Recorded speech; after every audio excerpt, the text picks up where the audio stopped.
ایک ادھوری ملاقات۔ ارے سنو، یہ پاگل لگ نہیں رہا؟ صورت سے کتنا معصوم ہے نا؟ میں اپنے دوست سے پوچھ رہا تھا۔ دوست مسکرا کر بولا، یار یہ پاگل ہی ہے۔ میں اس کے پاس گیا۔ وہ لڑکا بہت خوبصورت تھا، لیکن اس سے دنیا کی کوئی چیز خبر تھی ہی نہیں۔ میں نے اس کا ہاتھ تھاما، اس کی طرف مسکرا کر دیکھنے لگا۔ اس سے پوچھا، کیا ہوا تم کو؟ وہ خاموش رہا۔ میں نے پھر اس سے پوچھا، تم پاگل نہیں ہو نا؟ اس نے اپنے بیگ سے ایک ڈائری نکالی۔ پہلے صفحے پہ لکھا تھا، ہائے، میرا نام توحید سکندر، MBBS کر رہا ہوں۔ میں ڈاکٹر بن کر غریبوں کی مدد کرنا چاہتا ہوں۔ اللہ کا شکر ہے میں آج ڈاکٹر بن گیا، بہت خوش ہوں۔ میرے ابا کسان ہے، مشکل سے انہوں نے مجھے اس مقام تک پہنچایا۔ میری امی نہیں ہے، اکیلا بھائی ہوں۔ ابا اور میں، بس ہماری اتنی سی فیملی ہے۔ ابا چاہتے ہیں اب میری شادی ہو جائے، لیکن میں ابھی 5 سال تک شادی نہیں کرنا چاہتا۔ آج الحمدللہ مجھے ایک بڑے ہاسپٹل میں جاب مل گئی ہے، 2 لاکھ روپے تنخواہ ہے۔ میں نے 5 سال کی محنت کے بعد ایک نیا گھر بنا لیا۔ ابا بہت خوش ہے۔ ویسے میں اب ابا نہیں ڈیڈ کہتا ہوں ان کو۔ ڈیڈ کہتے ہیں، اب شادی کر لو ڈاکٹر صاحب، میں 29 سال کا ہو چکا ہوں۔ ہاں، ابا نے ایک رشتہ دیکھا ہے میرے لیے۔ لڑکی بہت خوبصورت ہے، بہت پیاری ہے، معصوم سا چہرہ، لیکن وہ زیادہ بات نہیں کرتی۔ ابا آج بہت بیمار ہے، 2 دن سے کچھ کھا نہیں رہے۔ میں خود ان کا علاج کر رہا ہوں، لیکن ان کی طبیعت سنبھل نہیں رہی۔ دوسرے ڈاکٹرز کو بھی دکھایا ہے۔ ڈیڈ چاہتے ہیں میری شادی جلد سے جلد ہو جائے۔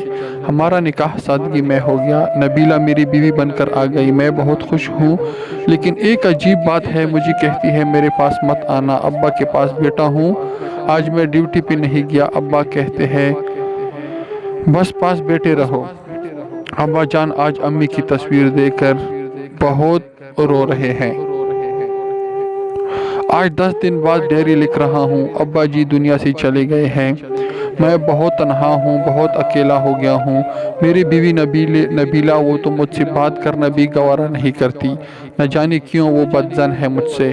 شادی کو 2 مہینہ گزر گئے ہیں، اس کو چھوا بھی نہیں میں نے، کیونکہ وہ عجیب رویہ رکھتے ہیں میرے ساتھ۔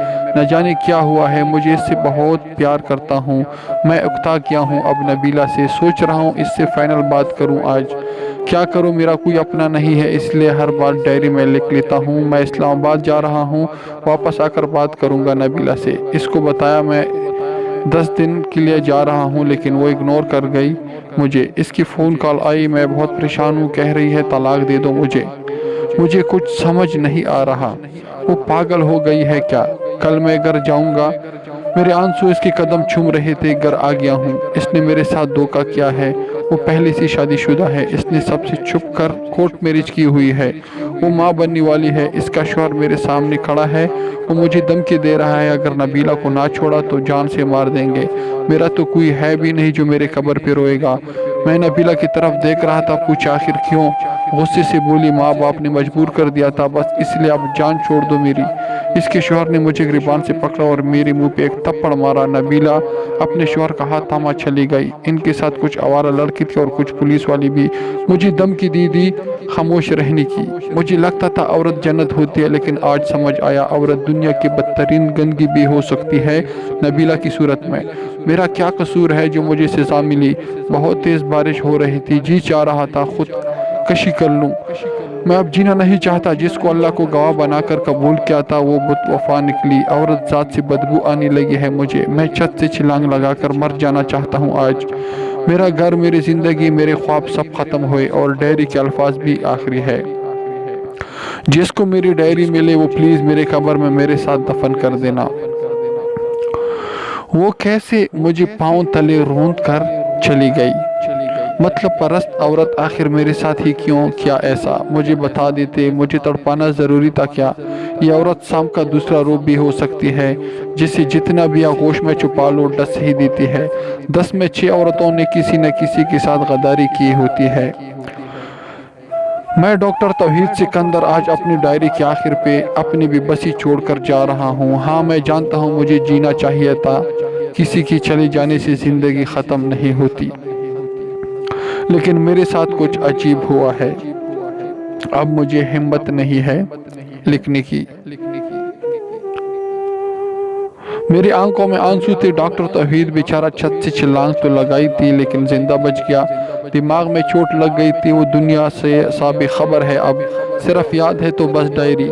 ہم کوشش کریں گے ڈاکٹر توحید زندگی کی طرف لوٹ آئیں اور کہیں اس کا علاج ممکن ہو۔ مرد کو گالیاں دینے والی عورتیں، اب آپ نبیلہ کے بارے میں کیا کہیں گے؟ توحید گناہگار تھا کیا، یا نبیلہ جیسی بدبخت عورت جو اپنے مطلب کے لیے کسی شہزادے کو زندہ لاش بنا کر چھوڑ گئی؟ یاد رہیے مکافات عمل ضرور ہوگا، اپنی باری اور وقت کا انتظار کرے۔ دوستو امید کرتے ہیں یہ کہانی آپ کو پسند آئی ہوگی، اگر پسند آئی ہے تو پلیز ہمارے چینل کو ضرور سبسکرائب کریں اور اسی اچھے اور خوبصورت کہانیوں کے لیے بیل آئیکن کو بھی لازم دبائیں تاکہ ہمارے آنے والے نیکسٹ نوٹیفیکیشن آپ کو ٹائم پہ مل جائے۔ اللہ حافظ۔